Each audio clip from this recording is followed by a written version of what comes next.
Hello and welcome dear student. Rank booster second lecture यहां discuss करते हैं।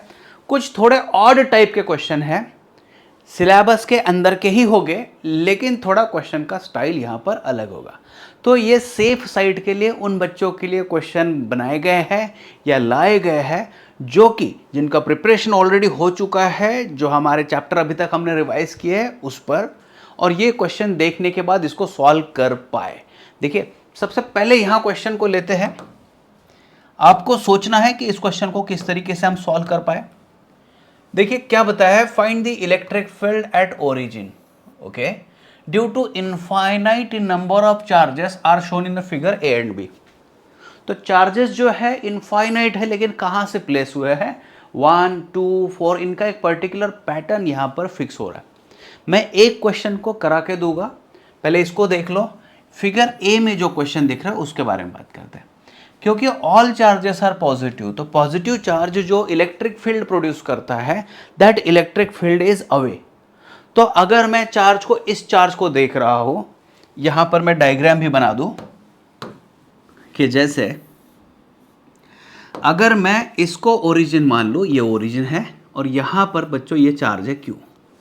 इस चार्ज ने जो इलेक्ट्रिक फील्ड तैयार की होगी, इसको मान के चलते हैं E1, क्योंकि देखिए इसने यहाँ पर इलेक्ट्रिक फील्ड तैयार की, ये पॉजिटिव चार्ज है तो इसने अवे फील्ड तैयार कर ली।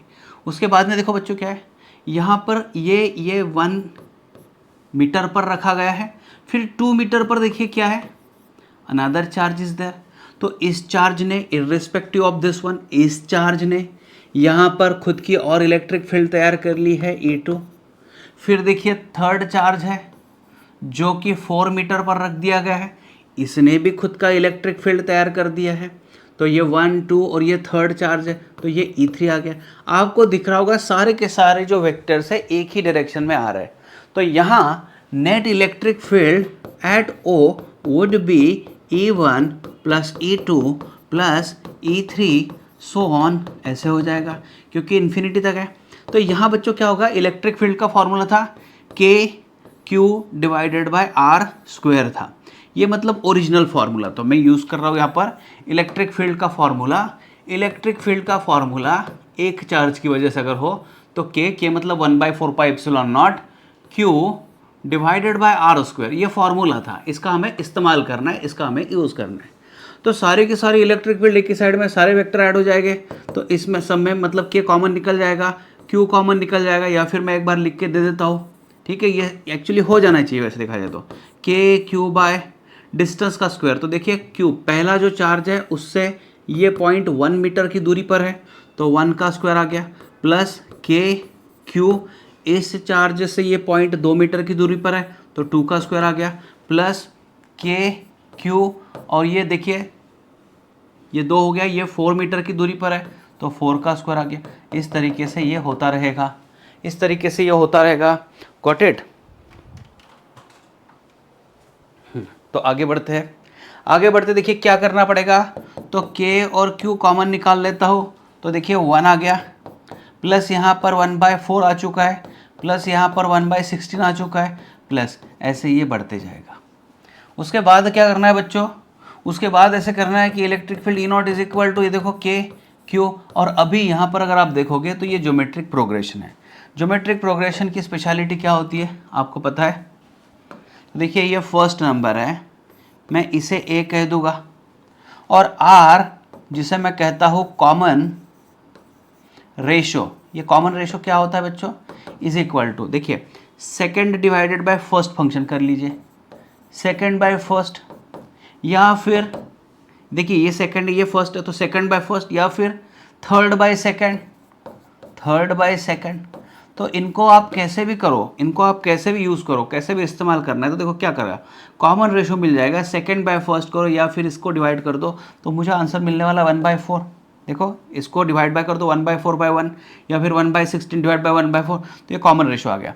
तो भाई इसका जो फॉर्मूला है, ये फॉर्मूला क्या है, सॉरी, इसका जो फॉर्मूला ऐसा है, A divided by 1 - R। A divided bye मतलब ये जो ब्रैकेट में दिख रहा है ना आपको, ज्योमेट्रिक प्रोग्रेशन जो दिख रहा है, इस सारे का एडिशन जो होगा A/1 - R। तो कितना आएगा बच्चों, ये आएगा KQ, और A का मतलब है यहाँ पर 1, पहला नंबर जो होता है वो 1, 1 माइनस, और r कितना बन रहा है, तो r इज अ 1/4, तो ये बन गया यहाँ पर k q। तो बच्चों देखो यहाँ पर 3, ये 4/3 आना चाहिए। So final electric field eight point O is 4/3 k q। अगर k की वैल्यू बताई जाती है तो उसमें क्या करना पड़ेगा, k की वैल्यू मतलब बताई जाती है इन द सेंस आपको पता है कांस्टेंट है 1/4 पाई एप्सिलॉन नॉट, रख दो, मल्टीप्लाई बाय q करो, तो ये 4 कैंसिल करा के फिर वापस से q divided bye 3 pi epsilon not, ऐसे भी दिख सकता है, राइट। ये हो गया एक। अभी दूसरा जो बताया गया है ना, दूसरा जो बताया गया है उसमें क्या है, उसमें क्या कर दिया है, एक अल्टरनेटली पॉजिटिव निगेटिव बनाया गया है। तो मैं ऐसे ही फॉर्मूला लिखूंगा, electric field at O is, ये बी के लिए बात कर रहा हूं मैं, तो पहला है के क्यू बाय 1 मीटर का स्क्वायर प्लस के, दूसरा जो चार्ज है ये माइनस है तो मैं लिख दूंगा minus q divided by distance का स्क्वायर, प्लस तीसरा जो है के क्यू डिवाइडेड बाय फिर 4 का स्क्वायर, उसके बाद में जो भी हो गया तो प्लस माइनस अल्टरनेटली आएगा। तो ये देखो कॉमन क्या निकलेगा, के क्यू, यहाँ पर आ गया 1 माइनस 1/4 प्लस 1/16, फिर माइनस आएगा, फिर ये डॉट डॉट डॉट करा दो, बस ये सीक्वेंस ऐसे ही फॉलो होते रहेगा। Are you getting this? देखो कैसा है, 1 1 फिर 2 2 का स्क्वायर 4 4 का स्क्वायर, फिर ये आ जाएगी, ये वैल्यू बढ़ते जाएगी यहाँ पर, गॉट इट। तो ठीक है, यहाँ देखो कैसे होगा, कॉमन रेशो मिलना चाहिए, कॉमन रेशो मिलना चाहिए। तो K Q 1/1 minus, extremely sorry, a divided by 1 minus R लेते हैं। तो यहाँ अगर देखोगे तो a की वैल्यू कितनी बन रही है, इसमें 1 बन रही है, और कॉमन वैल्यू अगर r निकालते हो तो देखो सेकंड बाय फर्स्ट या फिर थर्ड बाय सेकंड ऐसे करते हो तो आपका नंबर मिलने वाला है -1/4। तो इसको यहाँ रख देते हैं, तो k q a का मतलब 1 1 माइनस और यहाँ पर -1/4, तो बच्चों ये कितना हो गया, k q, देखो क्या हो गया, ये 1 + 1/4, सो 5/4 4/5 यहाँ पर आ गया। सो दैट इज 4/5 के क्यू।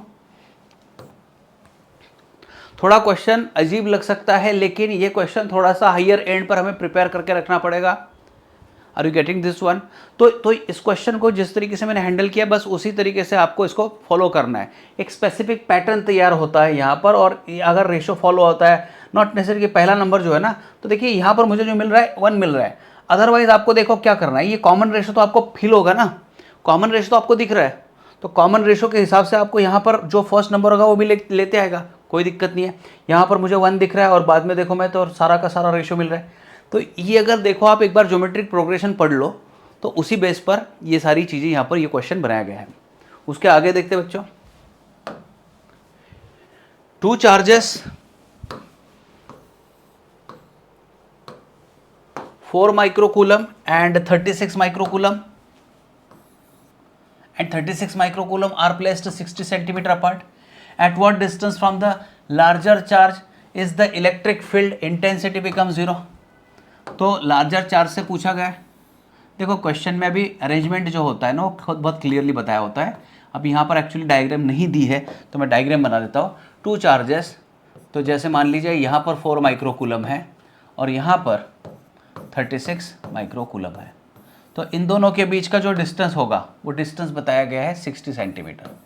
ये 60 सेंटीमीटर इन दोनों के बीच का डिस्टेंस है। ओके ठीक है।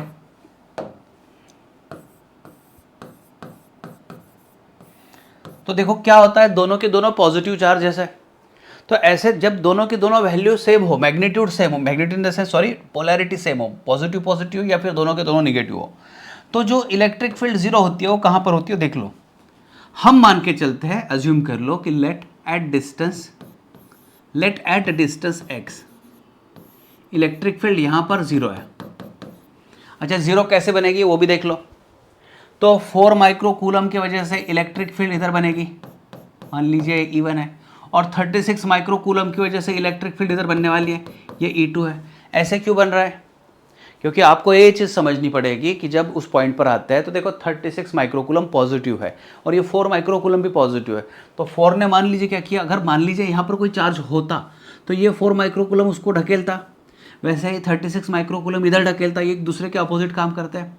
तो अभी इस टाइप के क्वेश्चन में क्या करना है, मैग्नीट्यूड ऑफ E1 और मैग्नीट्यूड ऑफ E2 आपको सेम दिखाना है जब आपको ये डिस्टेंस वाली कॉन्सेप्ट आती है। तो electric field due to this 4, तो K 4 microcoulomb divided by distance का square is equal to K, ये 4 माइक्रोकूलम है, अभी मैं माइक्रो नहीं लिख रहा हूँ क्योंकि कैंसिल होने वाला है, 4 because of this 4 electric field is generated K q divided by distance square.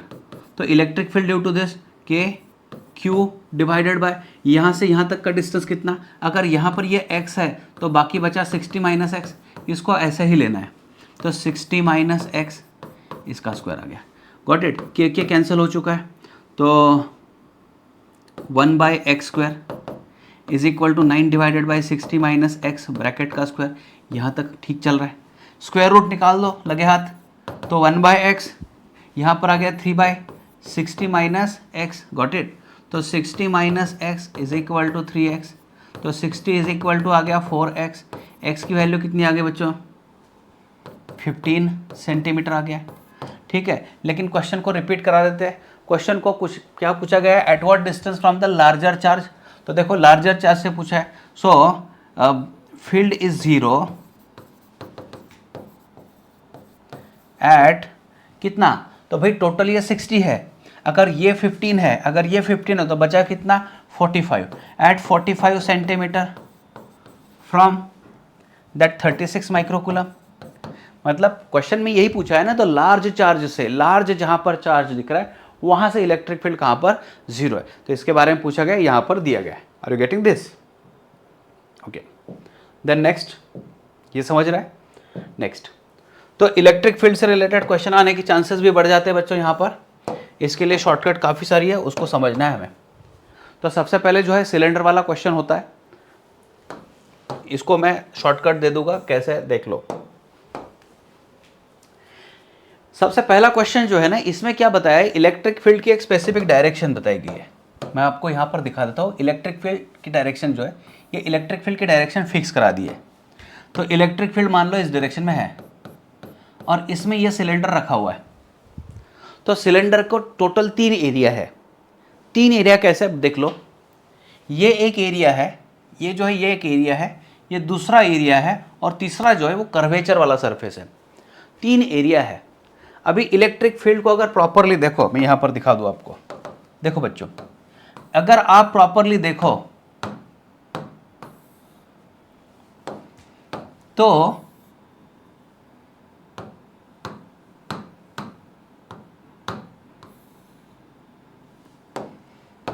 ये इलेक्ट्रिक फील्ड है, ये इलेक्ट्रिक फील्ड है, और इस इलेक्ट्रिक फील्ड को अगर आप ऑब्जर्व करते हो, देखो ये एरिया, इसका एरिया वेक्टर, तो ये एरिया वेक्टर ए बार, इसका एरिया वेक्टर ये ए बार, और इसका जो एरिया वेक्टर होगा ये ए बार ऐसे होगा। आप सोचोगे ऐसा कैसे हो सकता है, तो थोड़ी देर के लिए महसूस करो कि आप उसके अंदर हो,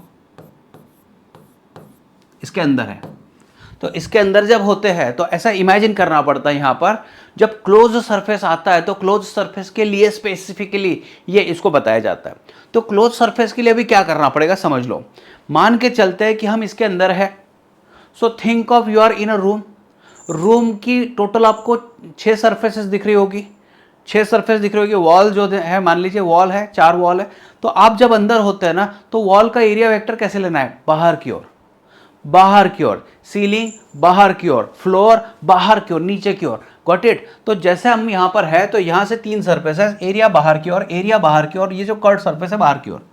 अगर आप यहाँ पर नोटिस करते हो तो यहाँ पर इलेक्ट्रिक फील्ड वेक्टर और एरिया वेक्टर में एंगल है 0 डिग्री, यहाँ पर इलेक्ट्रिक फील्ड वेक्टर ई बार और एरिया वेक्टर में एंगल जो है 90 डिग्री, और यहाँ पर अगर आप देखो तो इलेक्ट्रिक फील्ड वेक्टर और एरिया वेक्टर में एंगल है 90 डिग्री। ऐसे यहाँ पर 3 चीज़ें बताई गई है। तो फ्लक्स वाली क्वांटिटी जो होती है, यहाँ पर फ्लक्स देखो E A cos 0, E A cos 0 that is equal to E A. Okay, ये आ गया ई ए। यहाँ पर फ्लक्स कितना बन रहा है बच्चों, यहाँ पर फ्लक्स कितना बन रहा है, ई और ए के बीच में, अरे कहाँ 90 डिग्री दे दिया मैंने, यहाँ पर कितना आ गया बच्चों 180 डिग्री आ गया। ओके, कितना आ गया 180 डिग्री आ गया। तो इलेक्ट्रिक फील्ड और एरिया वेक्टर के बीच में एंगल 180 है, तो ई ए कॉस 180 आ गया, तो कॉस 180 की वजह से ये माइनस हो गया, तो माइनस ई आ गया। और यहाँ पर फ्लक्स कितना, तो यहाँ पर फ्लक्स आ गया 0, क्योंकि कॉस 90 0 हो जाता है। तो भाई सीधी सीधी बात है, अगर एरिया को पैरेलल कुछ जा रही है, फील्ड जा रही है तो फ्लक्स जीरो, एरिया को परपेंडिकुलर है तो फ्लक्स आ रहा है। तो अभी अगर आप यहाँ से देखते हो, यहाँ से अगर देखते हो तो देखो क्या है, यहाँ से देखो तो इस एरिया में इन आ रहा है, तो ये जो फाई है ये इनवर्ड वाला फ्लक्स है, फाई इन है। तो फाई इन जो होता है, इनवर्ड फ्लक्स होता है zero, extremely sorry, inward flux होता है निगेटिव, इनवर्ड फ्लक्स होता है निगेटिव। और यहां से अगर आप देखते हो तो ये आउटवर्ड चल रहा है, यहां से अगर देखो तो ये आउटवर्ड है, तो फाई आउट, आउटवर्ड फ्लक्स के बारे में बात करो, ये आ गया प्लस। तो समझने वाली बात है, इन और आउट कैसे समझेगा, इन और आउट कैसे समझेगा। आप अंदर हो, आपको दिख रहा है कि यार ये कुछ अंदर आ रहा है और यहाँ से बाहर निकल के जा रहा है, तो ये इलेक्ट्रिक फील्ड वाली क्वांटिटी ना, विजुअलाइज करो, इमेजिन करो कि ऐसी इलेक्ट्रिक फील्ड वाली क्वांटिटी है और ये दिख रही है हमें। Got it. So inward flux negative और आउटवर्ड फ्लक्स जो होता है वो पॉजिटिव होता है, ये यहाँ से समझ में आ गया। तो क्वांटिटी जो है बताई गई यहाँ पर, इसको अभी फाइनल समझते हैं। जैसे अगर मान लीजिए कोई ऐसी डायग्राम बताई गई हो और इलेक्ट्रिक फील्ड यहाँ पर दिख रही है, तो आपको विजुअलाइज किस तरीके से करना है, फाई इन फाई आउट कैसे करना है, ये इसको चलो ठीक है लिखा है, लेकिन मैं इसका शॉर्टकट देता हूँ कैसे है, देख लो। मान के चलते हैं यहाँ पर अगर मैं कोई स्क्रीन डालता और ये हेमिस्फेरिकल बॉल है, तो मान लीजिए अगर ये लाइट होता, इस बॉल को ऐसा रखा जाए और मान लीजिए अगर ये इलेक्ट्रिक फील्ड की जगह पर लाइट होता, तो क्या आप प्रेडिक्ट कर सकते हो कि यहाँ पर इस सरफेस पर जो शेडो बनने वाला है वो शेडो किस तरीके से बनने वाला है, जो इस रीजन पर, इस प्लेट पर, इस एरिया पर जो शेडो बनने वाला है वो शेडो किस तरीके से बनने वाला है, बता सकते हो? यस। तो आप करके देख सकते हो इसको, ये तो विजुअलाइज करना पड़ेगा भाई, यहाँ पर थोड़ी ना चलेगा कि स्पून फीडिंग चल रहा है कि हाँ बताओ बताओ कैसे कैसे एरिया आएगा। एरिया खुद सोचो इसको बच्चों, अगर इस टाइप का शेप हो और पैरेलल लाइट आ रहा है तो भाई यहाँ पर क्या बनेगा, यहाँ पर इस तरीके से एक सर्कल बन जाएगा। Got it. तो ये विजुअलाइज करो, तो आपको एरिया कौन सा लेना है, सर्कल का लेना है। आपको इस कर्वेचर को भूल जाना है, इस कर्वेचर को भूल जाना है क्योंकि ये कॉम्प्लिकेशन में चला जाएगा।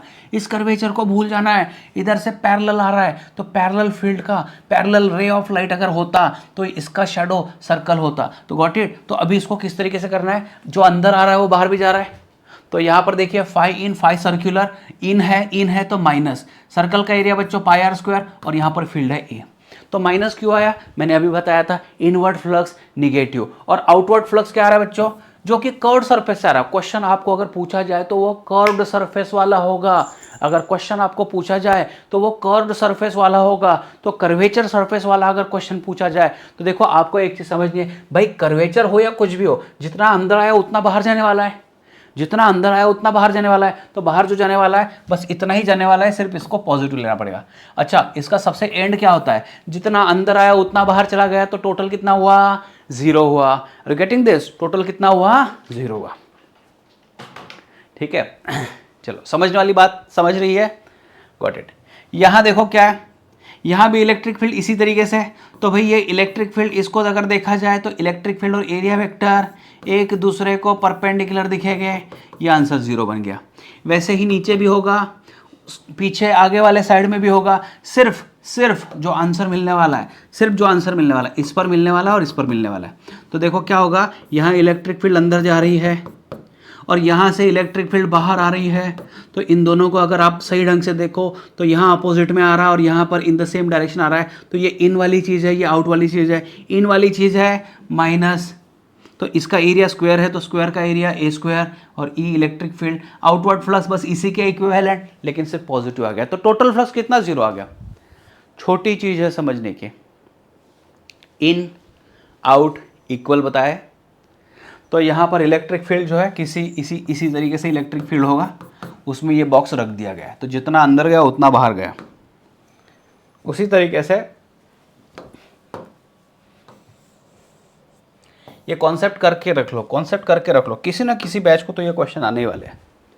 अभी क्या करना है, देखो इस टाइप का अगर शेप रख दिया जाए, बस वही हेमिस्फेरिकल बॉल रख दिया, लेकिन इसमें इलेक्ट्रिक फील्ड ऐसे आ रही है, फिर वापस से वही कॉन्सेप्ट कि भाई अगर यहाँ पर एक स्क्रीन होती, अगर मान लीजिए यहाँ पर एक स्क्रीन होती, तो इस हेमिस्फेरिकल बॉल का शैडो किस तरीके से होता, तो भाई यहाँ पर हाफ सर्कल होता, और हाफ सर्कल का एरिया जो है सर्कल ही होता ना, शैडो इसका स्फीयर नहीं होता, इसका शैडो सर्कल होता, हाफ सर्कल होता। तो देखो कितना है, हाफ सर्कल का area half pi R square, और इलेक्ट्रिक फील्ड फ्लक्स जो होता है वो एरिया और फील्ड का मल्टीप्लिकेशन आ जाता है। तो देखो यहाँ पर कितना है, इन जो आ रहा है, यहाँ से देखिएगा जितना इन आ रहा है उतना आउट चला जाएगा, तो इन इक्वल टू आउट कर दो और टोटल 0 बना दो। यहाँ पे लेकिन अलग सा थोड़ा कॉन्सेप्ट है, यहाँ पर थोड़ा अलग होता है, क्योंकि इस चार्ज ने जो इलेक्ट्रिक फील्ड तैयार किया KQ/R² तैयार कर लिया है। तो अभी इसको इसको ये जो भी बताया है इसको भूल जाते हैं थोड़ी देर के लिए।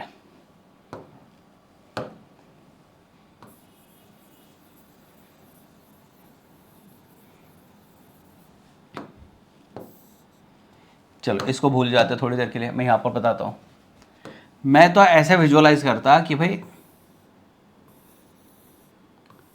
ऐसे विजुअलाइज करता है इसको कि मान लीजिए दो मिला के हेमिस्फीयर मिला के, दो हेमिस्फीयर मिला के एक पूरा स्फीयर तैयार हो रहा है। तो भाई टोटल फ्लक्स इसका आ जाता Q/ε0। ये तो गॉस थ्योरम आपने पढ़ा ही है, ये सिर्फ रिवीजन वाले क्वेश्चन, रैंक बूस्टर क्वेश्चन चल रहे हैं। तो फिर फ्लक्स थ्रू ईच हेमिस्फीयर, एक हेमिस्फीयर को आंसर कितना मिलता, तो भाई इसका आधा मिल जाता। ये कैसे आ गया, तो आपने गॉस थ्योरम में पढ़ा है flux over a close surface, flux over a close surface. ये जो यहाँ पर हेमिस्फेरिकल बॉल है ये आधा रखा है, तो आधा रखा है तो भाई इसको पूरा कर दो। जैसे यहाँ पर बताया गया है, देखो ये आधा है तो इसको पूरा कर दो। समझ में आ रहा है, ये आधा है तो इसको पूरा कर दो। तो इसको पूरा कर दिया तो टोटल फ्लक्स देखिए यहाँ पर बनेगा Q/ε0। और फिर एक्चुअली हमें आधा ही पूछा गया था, आधे को कितना कंट्रीब्यूट हो रहा है, तो आधे को कितना कंट्रीब्यूट होगा, आधा ही कंट्रीब्यूट होगा। उसी तरीके से सेम यहाँ पर दिया है, देखो ये एक सिलेंडर है, तो सिलेंडर को इधर एनक्लोज करा दो, इनक्लोज कराना है। थोड़ा सा डायग्राम उल्टा पुल्टा हो चुका है, तो यहाँ पर देखो यहाँ पर फ्लक्स आता Q/ε0। देखो सिमेट्रिकली इसको क्लोज कराना है तो Q/ε0, लेकिन हमें आधे सिलेंडर का ही पूछा है। तो भाई अगर ये चार्ज होता तो 50% इधर और 50% इधर फ्लक्स देता, तो टोटल फ्लक्स तो Q/ε0 है, लेकिन आधे साइड को कितना मिला, Q/2ε0 मिला। तो ये चीज़ें भी करके रखना है। उसके बाद ये क्यूब वाली होती है कॉन्सेप्ट, इसको डायरेक्टली ध्यान में रखते बच्चों। इसको बताया जाता है charge is kept at one of centre of face of cube. Charge यहाँ पर अगर बात करें तो charge is at one of the face, तो इसको पहले क्लोज कराना पड़ेगा। चार्ज कहाँ पर है, eight the centre of one of the face of cube. Charge is eight the centre of one of the face of cube. तो इसको क्लोज कराना है तो भाई ऐसे दो बॉक्स मिला के क्लोज करा दो। तो इसके लिए अगर फ्लक्स पूछा जाए तो Q/ε0। तो दो बॉक्स को मिला के इतना, तो आधे को कितना, आधा। ऐसे क्यों कर रहा है, क्योंकि गॉस थ्योरम बहुत क्लियर बताता है flux over a close surface ही होना चाहिए, flux over a close surface होना चाहिए। जैसे कि दूसरा यहाँ पर देखिए, charge is at edge of a cube, एक क्यूब के एज पर है, तो इसको क्लोज कराना हो तो टोटल मुझे 8 क्यूब लगने वाले हैं। तो यहाँ पर देखिए इस पूरी सिस्टम के लिए अगर फ्लक्स बात करूँ तो ये Q/ε0 आएगा, मतलब 8 को मिलाकर टोटल ये यहाँ पर इनक्लोज हो चुका है। तो पूरा फ्लक्स, मतलब मान लीजिए ना रोशनी तैयार करता है, तो सारे के सारे डिब्बों में से, सारे के सारे बॉक्सेस में से लाइट बाहर निकलने वाला है, लेकिन उसमें से सिर्फ एक ही को कंट्रीब्यूट कितना हो रहा है, तो सिर्फ एक को अगर पूछा जाए तो ये 8 में डिवीजन था Q/ε0, है ना। Q/ε0 8 को मिलाकर मिल रहा है, तो एक के लिए डिवाइड बाय 8 कर दो। फिर देखिए at the centre of one of the edge, देखो at the centre of one of the edge of cube, तो इसको कंप्लीट कराने के लिए मुझे 4 बॉक्सेस की ज़रूरत है। तो यहाँ फ्लक्स मिल जाएगा Q/ε0, लेकिन डिवाइडेड बाय ईच क्यूब, ये टोटल के लिए T डाल देता हूँ बच्चों ताकि समझ में आ जाए। तो फ्लक्स थ्रू ईच क्यूब, यहाँ पर भी ईच क्यूब, तो 4 बॉक्सेस लगे तो डिवाइड बाय 4 करा दो। ओके चलो ठीक है। फिर नेक्स्ट कॉन्सेप्ट क्या है देख लो।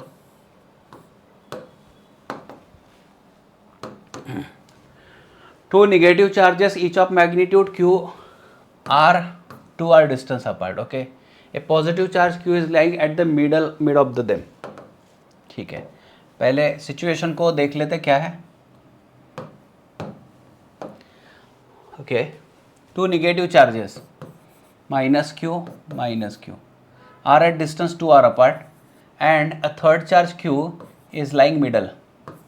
तो ये डिस्टेंस R है और ये डिस्टेंस भी आ रहा है, ठीक है। उसके बाद the potential energy of system is U1, potential energy निकालता आएगा, देखो क्या होगा, इन दोनों का interaction K minus Q into q divided by इन दोनों के बीच का डिस्टेंस कितना आ गया R, प्लस ये इनके बीच का आ गया, फिर प्लस इनके बीच का इंट्रैक्शन देख लो, K Q into minus q divided by R, plus इन दोनों के बीच का इंट्रैक्शन यहाँ पर दे देता हूँ, K minus Q into minus q divided by R। चलो ठीक है, इसमें क्या होगा बच्चों, K Q square by R तो कॉमन निकल जाएगा, लेकिन यहाँ देखो -1 और यहाँ पर +1 आ गया, तो इसका रिजल्ट कितना मिल चुका है आपको, तो K Q square by R, ठीक है। और इससे और बेटर तरीका, अच्छा नहीं, यहाँ पर देखो ये 2R था डिस्टेंस, यहाँ गड़बड़ी हो चुकी है, यहाँ 2R डिस्टेंस था, तो भाई ऐसा नहीं होगा, तो यहाँ पर 1/2 होगा, यहाँ पर 1/2 होगा, तो कितना आ रहा है -2, तो ये थोड़ा चेंज हो गया। चलो ठीक है, K Q square by R -2 + 1/2 -4 -3/2, तो चलो यहाँ तक लिख लेते हैं इसको। फिर आगे क्या है, if two nearest charges are mutually interchanged, चलो ठीक है, जो नियरेस्ट वाले चार्ज है इनको इंटरचेंज करा देते हैं, तो किसको इंटरचेंज करा दिया, यहाँ पर Q ला लिया, यहाँ पर -Q रख दिया, और यहाँ पर ऑलरेडी -Q था ही, इसको और इसको इंटरचेंज करा देता हूँ, तो इनके बीच का डिस्टेंस है R, वापस से ये R है, और इनके बीच का डिस्टेंस जो था वो 2R था, तो चलिए U2 = K, पहले इन दोनों के बीच का Q into -Q square divided by R, फिर इन दोनों के बीच का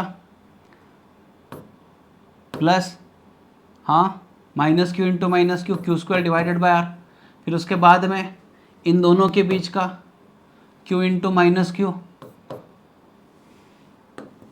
तो डायरेक्ट ही लिख देता हूँ मैं, Q into -Q square divided by इन दोनों के बीच का डिस्टेंस था 2R, तो भाई U2 कितना आ रहा है, K Q square by R, यह आ गया -1 + 1, और यह आ गया -1/2, तो भाई U2 बन रहा है K Q square by R into, ये तो कैंसिल हो गया, तो -1/2 आ गया। तो question is about U1/U2, so therefore U1/U2 इनका रेशो निकाल देते हैं, तो U1/U2 में -3/2 बचेगा, और इसमें -1/2, सो 3/2 डिवाइडेड बाय 1/2, तो बच्चों कितना आ गया, ये 3 आ गया। तो इस तरीके से इस क्वेश्चन को सॉल्व करना है, थोड़ा लेंदी लग रहा है, लेकिन इस टाइप के क्वेश्चन आपको थोड़ा सा एडिशनल जो है, रैंक बूस्टर नाम ही इसीलिए दिया है कि रैंक बूस्ट हो, अगर ऐसे और क्वेश्चन आ जाता है तो आपको उसके लिए तैयार रहना पड़ेगा, ठीक है। उसके आगे ये भी बहुत बेसिक लेवल का क्वेश्चन पूछा जा सकता है, कि जैसे पोटेंशियल के बारे में अगर क्वेश्चन पूछा गया, तो पोटेंशियल देखिए ड्यू टू सिंगल चार्ज अगर बात करें, तो ड्यू टू सिंगल चार्ज जो होता है, ड्यू टू सिंगल चार्ज जो होता है, पोटेंशियल होता है K Q divided by R, और इलेक्ट्रिक फील्ड जो होता है वो होता है K Q divided by R², ये सिंगल पॉइंट की वजह से। लेकिन डाइपोल के लिए अगर बात करें, तो potential due to dipole K P cos theta divided by R² होता है, और इलेक्ट्रिक फील्ड जो होता है वो होता है K, अभी इसमें दो मामले हैं, एक तो एक्सिस पर या फिर इक्वेटर पर, तो मैं एक्सिस के बारे में बात कर लूँ तो 2p/r³ along the एक्सिस, या फिर electric field is K p/r² along the equator, r³ along the equator. तो इनमें अगर आप देखोगे तो पावर देखिए कैसे है, इलेक्ट्रिक पोटेंशियल, तो पोटेंशियल पावर 1/r है, तो r को -1 लिख सकते हैं आप, पावर लिख सकते हैं ना, इसको कर सकते हैं। तो इन सारे को ध्यान में रख लो, डाइपोल के लिए और इसके लिए सिंपल क्वेश्चन पूछा जाता है, बहुत ही सिंपल सा क्वेश्चन पूछा जाता है, तो इस पर थोड़ा फोकस करना है। ओके, उसके बाद ये एक नेक्स्ट टाइप क्वेश्चन का देख लीजिए क्या होता है। इसमें कई बार एक्चुअली अगर सीईटी के लेवल पर पूछा जाए तो सीईटी के लेवल पर आइडेंटिकल स्पीयर या फिर सेम रेडियस वाले स्पीयर पर क्वेश्चन पूछा जाता है। लेकिन अगर मान लीजिए दो अलग अलग रेडियस वाले क्वेश्चन हो तो आपको फोकस किस पर करना है? सबसे पहले अगर ऐसा क्वेश्चन आपको कोई दिखता है तो पहली बात दिमाग में यही करनी है कि भाई टोटल चार्ज कितना है। देखो क्या करना है, सबसे पहली जो स्टेप होती है, पहली स्टेप पर आपको फोकस करना है। वो क्या है कि भाई टोटल चार्ज कितना है। तो टोटल चार्ज मान लीजिए Q इज इक्वल टू, इन पर Q1 Q2 था तो Q1 प्लस Q2, या फिर शुरुआत में चार्ज कितने थे पता नहीं, इन्होंने बताया कैपिटल Q1 कैपिटल Q2। शुरुआत में जो चार्जेस थे वो थे, पहले स्पीयर पर था Q1 और दूसरे स्पीयर पर था Q2 इज इक्वल टू, क्योंकि चार्ज रिडिस्ट्रीब्यूट हो जाते हैं और रिडिस्ट्रीब्यूट, देखिए जब वायर से कनेक्ट किया जाता है तो चार्ज का रिडिस्ट्रीब्यूशन होता है। एक सबसे बड़ी गलत फहमी यहाँ पर वो होती है कि बच्चों को लगता है कि चार्जेस दोनों तरफ इक्वल हो तब तक डिस्ट्रीब्यूशन होगा। बिल्कुल गलत है। चार्जेस डिस्ट्रीब्यूशन कब तक हो गए? Unless and until potential of both shell becomes equal. तो दोनों में पोटेंशियल सेम हो जाए उसके हिसाब से चार्जेस डिस्ट्रीब्यूशन शुरू हो रहेगा। तो यहाँ पर चार्जेस डिस्ट्रीब्यूशन मान लीजिए आफ्टर थोड़ी देर बाद एक पर Q1 आया और दूसरे पर Q2 आया, तो भाई ये जो लॉजिक बन रहा है ना चार्जेस का, तो क्योंकि चार्ज कॉन्जर्व्ड है तो आपको दोनों का एडिशन हमेशा सेम ही मिलने वाला है। बिफोर और आफ्टर दोनों चार्जेस का एडिशन सेम मिलने वाला है। हाँ, लेकिन चार्जेस की जो संख्या पहले स्पीयर पर शुरुआत में थी वो शायद अभी अलग हो जाएगी, लेकिन दोनों स्पीयर का मिला के चार्ज का एडिशन तो उतना ही बनने वाला है। Okay, got it. चलो ठीक है, आगे देखते हैं। इसकी रेडियस पर आपको फोकस करना है। तो चार्जेस और एक कैपेसिटी में फॉर्मूला होता है। देखो क्या होता है, स्पीयर का कैपेसिटी जो होता है वो होता है 4 पाई इप्सिलॉन नॉट आर। ये स्पीयर का कैपेसिटी होता है, मतलब capacity directly proportional to radius होता है। और आपको पता है Q इक्वल टू CV भी है for sphere. Capacity is 4 pi epsilon naught R and Q is equal to CV होता है। तो C प्रोपोर्शनल टू R यहाँ पर मिल चुका है और यहाँ पर पोटेंशियल अगर सेम आ गया तो Q is equal to 4 pi epsilon naught R into V। तो कहीं ना कहीं Q प्रोपोर्शनल टू R भी मिल रहा है। तो यही लॉजिक यहाँ पर इस्तेमाल किया है कि चार्ज प्रोपोर्शनल टू R। तो अभी आपको इसका शॉर्टकट तैयार करना है। शॉर्टकट क्या, बहुत दिमाग का दही मत बना, इतना पहले समझ लो कि दोनों बॉडीज़ पर पहले चार्जेस Q1 Q2 थे, उनका एडिशन जो होता है आफ्टर रिडिस्ट्रीब्यूशन भी टोटल एडिशन चार्जेस का उतना ही होगा। तो मेरा फोकस इस पर रहेगा, मैं रेडियस पर फोकस करूँगा। भाई शुरुआत में जब हमने चार्जेस दिया था तब उसके रेडियस का कोई इंपॉर्टेंट नहीं था, क्योंकि हम उस पर चार्ज दे रहे हैं। शुरुआत में हम उसको चार्ज दे रहे थे, लेकिन अभी इसकी मर्जी हमने क्या की है, वायर जोड़ दिया है। तो वायर जोड़ दिया तो भाई चार्ज अभी फ्री है, ये खुद जा सकता है, खुद उधर से चार्जेस इधर आ सकते हैं। तो ये इसका मर्जी यहाँ पर चलने वाला है। अगर इसका मर्जी यहाँ पर चलने वाला है कब तक, जब तक दोनों का पोटेंशियल सेम ना हो जाए। पोटेंशियल सेम हो गया, पोटेंशियल डिफरेंस जीरो हो गया, चार्जेस कहीं से कहीं नहीं जाएगा। तो यहाँ इसी की वजह से देखो क्या करना है, चार्जेस प्रोपोर्शनल टू R का इस्तेमाल करो। तो Q1/Q2 या R1/R2 का रेशो आ गया। इसको अगर आप सॉल्व करते हो तो Q1 can be equal to R1/R1 plus R2 into Q, और Q2 को निकालना है तो R2/R1 plus R2 into Q। ये कैसे आ गया, तो भाई दिखा देता हूँ एक बार, देखो कैसे। Q1/Q2 R1/R2, तो मैं Q1 प्लस Q2 ऐसे एडजस्टमेंट करता हूँ, कर सकते हैं। तो यहाँ पर भी R1/R1 प्लस R2 कर सकते हैं। उसी को आगे Q1 प्लस Q2 मैंने बताया आपको कैपिटल Q होता है, is equal to R1/R1 plus R2। So Q1 can be equal to R1/R1 plus R2 और मल्टीप्लाई बाई यहाँ पर आ गया Q। तो ये चार्ज Q1 हो गया। वैसे ही Q2 निकाल सकते हो, तो एडजस्टमेंट कर सकते हो। अभी सिग्मा सरफेस चार्ज डेंसिटी, तो सिग्मा को आपको R2/R1 ध्यान में रखना है। Sigma 1/σ2 equal to R2/R1। Sir ये कहाँ से आ गया भाई, अभी इसको भी प्रूव करा के देना पड़े तो बहुत दिक्कत हो जाएगी, ये लंबा हो जाएगा, लंबा चौड़ा चल जाएगा। तो ठीक है, मैं यहाँ पर दे देता हूँ क्या करना है। Sigma is charge upon area, तो चार्ज अपॉन एरिया, तो मान लीजिए मैं फर्स्ट के बारे में बात कर रहा हूँ, तो Q1 divided by area 4 pi R1 square. लेकिन आपको पता है sigma proportional to the Q1/R1 square डाल देता हूँ, और प्रोपोर्शनल टू Q1 आपको पता है Q प्रोपोर्शनल टू R है, तो Q1 प्रोपोर्शनल टू R1/R1 का स्क्वायर आ चुका है। तो इससे मुझे पता चल रहा है सिग्मा प्रोपोर्शनल टू 1/r1, तो कहीं ना कहीं sigma inversely proportional to r आ रहा है। तो उस लॉजिक पर मैं सिग्मा 1/σ2 लेता हूँ, तो r2/r1। और इलेक्ट्रिक फील्ड नियर जो होता है वो σ/ε0 होता है। तो इलेक्ट्रिक फील्ड और ये दोनों से रिलेटेड है, because electric field is somewhere σ/ε0 near to the body. तो इस वजह से ये दोनों रिलेशन आ चुके हैं। ये पूरी तरीके से एक्स्ट्रा सेक्शन चल रहा है। जिन बच्चों का ग्रास्पिंग अच्छा है, जो बच्चे जेई और नीट की प्रिपरेशन कर रहे हैं, तो उन्होंने तो ये करना ही चाहिए। उनको वहाँ पर जेई और नीट के लिए तो भाई ऐसे क्वेश्चन आते ही आते हैं। तो सारी चीज़ें कुल मिलाकर अगर बात की जाए तो एक बार इसको देख लो, इस पर खुद का शॉर्टकट तैयार करो। ऐसे क्या हो जाता है ना, कई बच्चों को ऐसे लगता है कि यार सर आप खुद ही बना के दे दो, भाई मेरे को एग्जाम देना है पूरा, आप खुद ही बना के दे दो सर, और इसका शॉर्टकट और शॉर्टकट और शॉर्टकट। भाई देखो क्या है ना, जब ये चल रही है चीज़ें तो आपको भी खुद का दिमाग लगाना पड़ेगा, क्योंकि एग्जाम आपको देना है।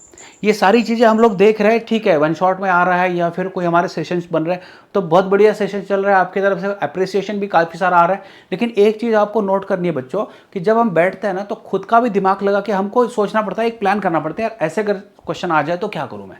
तो ठीक है, ये एडिशनल कॉन्सेप्ट चल रहा है, इसीलिए मैं आपको बोल रहा हूँ जिन बच्चों को जो उनका जो एवरेज चल रहा है अगर उसमें सेटिस्फाइड है तो वो बहुत बढ़िया, वही करो, चैप्टर कर लो, आपके मार्क्स बढ़िया ही बनने वाले हैं। लेकिन अगर जिसको एडिशनल चाहिए कि भाई हाँ नहीं मुझे और थोड़ा एक्स्ट्रा सेक्शन कराना है, तो इसमें ये एडिशनल चीज़ आ गई। चलो ठीक है, कोई बात नहीं भाई, क्वेश्चन पर अभी ये क्वेश्चन तो करना पड़ेगा, भले ही कॉन्सेप्ट छूट जाए कोई दिक्कत नहीं, वहाँ पर उस कॉन्सेप्ट को छोड़ दो। यहाँ पर नोट करते बच्चों, 2 स्मॉल स्पीयर्स, ठीक है, having charges Q are suspended by insulating thread of length L from hook. This arrangement is taken to the space where there is a no gravitational effect, then the angle between two threads and tension in H will be। भाई बहुत simple सी बात बताई है इन्होंने, कोई complication नहीं बताया है। इन्होंने बताया कि अगर 2 स्पीयर्स इस तरीके से अगर ग्रेविटेशनल फील्ड में रख दिए जाए, यहाँ पर हुक लगा के रख दिए जाए, तो इस पर पॉजिटिव चार्ज है, इस पर पॉजिटिव चार्ज है। मैंने डायग्राम ऐसे क्यों निकाली, इसके पीछे रीजन है, समझ लो। क्योंकि क्या होता है, ये लेंथ L है, ये लेंथ L है, ये इसको रिपेल कराएगा, ये इसको रिपेल करेगा और ये इसको रिपेल करेगा, ये इलेक्ट्रोस्टैटिक फोर्स। लेकिन क्या होता है, इसका ग्रेविटेशनल फोर्स जो होता है, मतलब वेट जो होता है, ये इसको नीचे खींच रहा है, तो इसका जो वेट होगा, ये वेट इसको नीचे खींचे वाला है। तो इससे दिक्कत क्या आ रही है, पॉजिटिव चार्जेस एक दूसरे को रिपेल कर रहे हैं, लेकिन वेट नीचे भी खींच रहा है, तो इस वजह से ये कहीं एक जगह पर आकर रुक जाएगा, ठीक है। तो इन दोनों के बीच में कुछ ना कोई एंगल यहाँ पर बनने वाला है। लेकिन ग्रेविटी फ्री स्पेस में, इन्होंने बताया ग्रेविटेशनल फ्री स्पेस में नो ग्रेविटेशनल फील्ड, तो नो ग्रेविटेशनल फील्ड में क्या होगा भाई, यहाँ पर ऐसा हो जाएगा कि ये दोनों थ्रेड ऐसी हो जाएगी, L ग्रेविटेशनल फील्ड नहीं मतलब mg नहीं है, तो ये एक दूसरे को रिपेल करते हुए ऐसे आ जाएगी। मतलब इन दोनों के बीच का एंगल कितना आ जाएगा, 180 डिग्री। कहाँ पर है 180 डिग्री, 3 जगह पर 180 डिग्री है।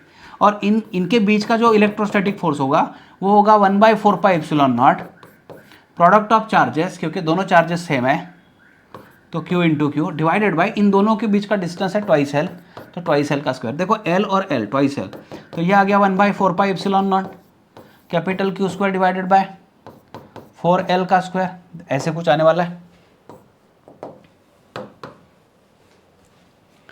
या फिर हाँ 180 degree 1/4πε0 Q square divided by 2L का स्क्वायर, बस यहीं तक लाना है, ये आ गया। उसके बाद में नेक्स्ट क्वेश्चन क्या बताया गया, for a given figure the direction of electric field A will be. Electric field मतलब क्या है, देखो यहाँ पर 2 चार्जेस रखे, बस यही 2 चार्जेस हैं। तो अभी अगर ऐसे कोई ट्रायंगल मैं निकाल लूँ यहाँ पर, और समझ लो अगर यहाँ B पर एक पॉजिटिव चार्ज है, तो इस पॉजिटिव चार्ज ने जो इलेक्ट्रिक फील्ड तैयार की होगी इस लोकेशन पर, वो ऐसी तैयार की होगी इलेक्ट्रिक फील्ड। ये किसने तैयार की, माइनस ई ने, ये प्लस ई ने, सॉरी पॉजिटिव चार्ज ने, क्योंकि यहाँ माइनस निगेटिव चार्ज है, ये Q है, तो यहाँ पर माइनस Q है, तो माइनस Q की वजह से क्या होगा, इसका खुद का जो इलेक्ट्रिक फील्ड होगा वो कुछ इस तरीके से होगा, electric field is directed toward, तो इसका मतलब ये हो रहा है यहाँ पर electric field because of minus ऐसे तैयार हो रहा है। अगर आप फॉर्मूला देखो तो यहाँ मैग्नीट्यूड वाइज अगर बात करें तो यह आ जाएगा K/Q/L², अगर ये L है तो, और E माइनस का मीनिंग हो जाएगा K/Q/L²। अच्छा ऐसे क्यों आ रहा है, तो भाई देखो मैंने मैग्नीट्यूड बोला है, अभी साइन का इस्तेमाल कैसे किया, निगेटिव है तो इलेक्ट्रिक फील्ड टूवर्ड दिखा दिया, और ये पॉजिटिव की वजह से इलेक्ट्रिक फील्ड अवे दिखा दिया। क्योंकि दोनों का मैग्नीट्यूड सेम है तो एग्जैक्टली बाइसेक्टर पर इलेक्ट्रिक फील्ड होनी चाहिए, ये रिजल्टेंट इलेक्ट्रिक फील्ड होनी चाहिए। रिजल्टेंट इलेक्ट्रिक फील्ड इन दोनों को मिला के एग्जैक्टली बाइसेक्टर पर ये इलेक्ट्रिक फील्ड आनी चाहिए। तो भाई मेरा आंसर यहाँ पर बनना चाहिए Y, A Y, along A Y बनना चाहिए यहाँ पर। ओके ठीक है, उसके बाद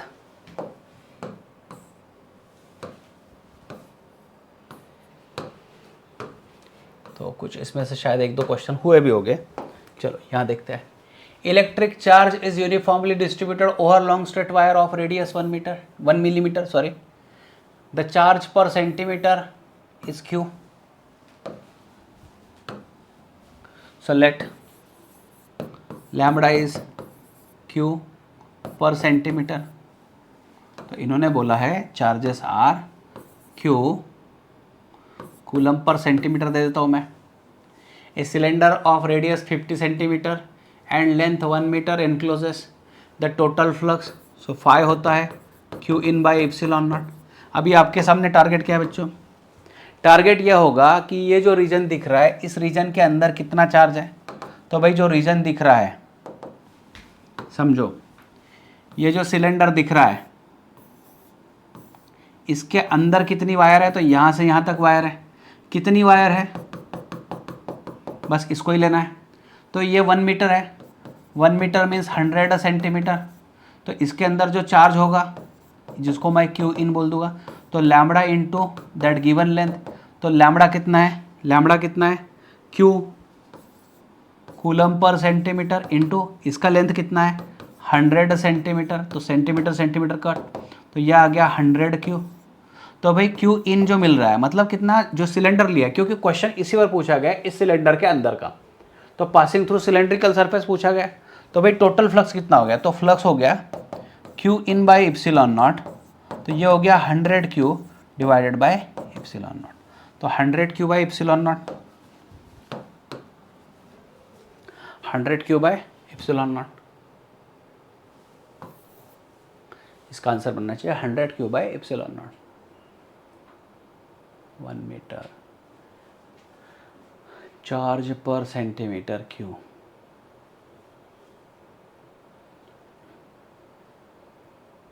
राइट।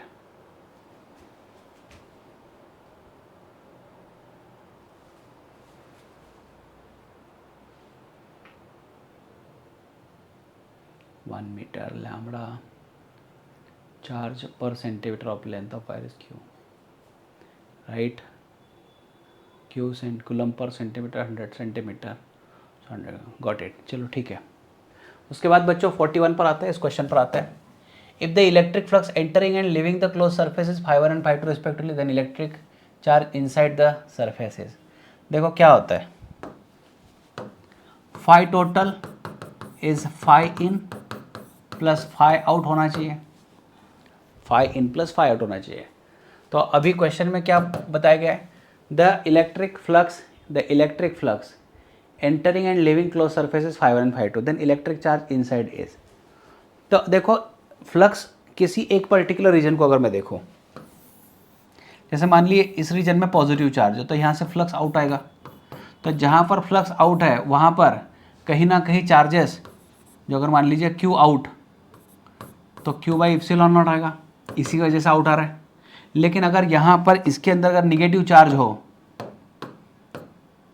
तो निगेटिव चार्ज फ्लक्स इन आता है। तो minus Q2 Q1 by epsilon not ले लेता हूँ मैं, ये आ गया फाई टोटल। या क्यों इसको ऐसे बता रहा हूँ मैं? तो हाँ चलो ठीक है, क्वेश्चन समझ में आ रहा है क्या? टोटल चार्ज कितना है? तो टोटल चार्ज Q इन मतलब पॉजिटिव निगेटिव सारा मिला के, तो कितना बनने वाला है? Q इनवर्ड फ्लक्स जो होता है वो पॉजिटिव होता है, सॉरी निगेटिव होता है, तो माइनस फाई इन कितना बताया है? एंटरिंग, तो φ1, और लीविंग जो है वो φ2 है। और फाई जो होता है वो Q in by epsilon naught होता है। तो Q in is equal to epsilon naught, यह आ जाएगा बच्चों φ2 माइनस φ1। ओके, ये बन रहा है total charge. In flux negative और आउटवर्ड फ्लक्स पॉजिटिव होता है, तो इस हिसाब से मैंने ले लिया। और टोटल फ्लक्स अगर बात किया जाए तो Q in by epsilon naught होता है, उस सरफेस के अंदर जितना चार्ज होगा उससे रिलेटेड क्यू इन ले लो। उसके बाद यहाँ पर हमने ऑलरेडी इसको पढ़ लिया है, इसके पहले हुआ ये क्वेश्चन, वो क्या है समझ लो। A circle of radius r is drawn in uniform electric field E as shown in the figure. VA, VB, VC, VD are respectively the potentials. तो हमने क्या पढ़ा है, हमने उस समय ये चीज़ पढ़ी थी बच्चों शॉर्टकट में, कि जैसे आपको दिख रहा है ये इलेक्ट्रिक फील्ड वाली लाइन दिख रही है मुझे, तो अगर इलेक्ट्रिक फील्ड वाली लाइन है, ये इलेक्ट्रिक फील्ड है, तो मैंने आपको उस समय बताया था आपको इस तरीके की लाइन उसको परपेंडिकुलर निकालनी पड़ेगी, ये एक, ये दूसरी और ये तीसरी। इसमें दो चीज़ें हमने नोट की थी, पहला ये है कि in the direction of field, in the direction of field potential decreases, potential decreases, in the direction of field potential decreases. अभी यहाँ पर इतनी सारी मैंने लाइन दिखा दी है, तो ये जो लाइन है इस लाइन पर कोई भी पॉइंट हो वो इक्वी पोटेंशियल हो गए, इस लाइन पर जो भी पॉइंट हो गए वो इक्वी पोटेंशियल हो गए, और इस लाइन पर जो भी पॉइंट्स हो गए, मतलब कितने भी पॉइंट्स ले लो आप, इस लाइन पर इक्वी जितने भी पॉइंट्स हो गए वो सारे के सारे इक्वल पोटेंशियल हो गए, इक्वी पोटेंशियल्स हो गए। ओके, तो उस हिसाब से देखो, in the direction of field potential decreases, in the direction of field potential decreases, तो मतलब क्या हुआ, पोटेंशियल एट डी सबसे ज़्यादा है, ग्रेटर है, फिर पोटेंशियल एट ए और पोटेंशियल एट सी इक्वल है क्योंकि वो उसी लाइन पर है, फिर सबसे कम अगर बात करें तो पोटेंशियल एट बी होना चाहिए। तो आपको V D is greater than V A equal to V C होना चाहिए। तो दिख रहा है यहाँ पर V A equal to V C है और V D greater than V B है, या फिर V B less than V D है, राइट, ठीक है। ओके, उसके बाद में ये ग्राफ है,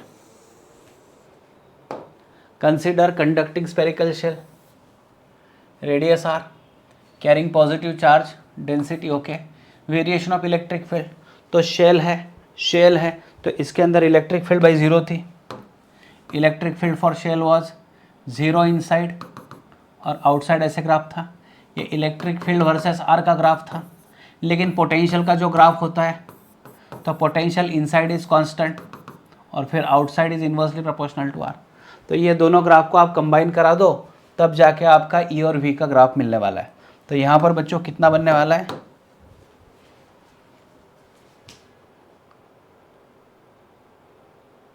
ये इलेक्ट्रिक फील्ड बताया, वो नहीं, ये इलेक्ट्रिक फील्ड बताया है।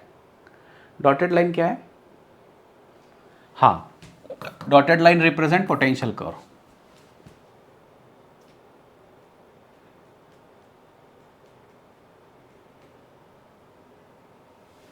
पोटेंशियल, ये गलत हो गया, ये गलत, ये सही होना चाहिए।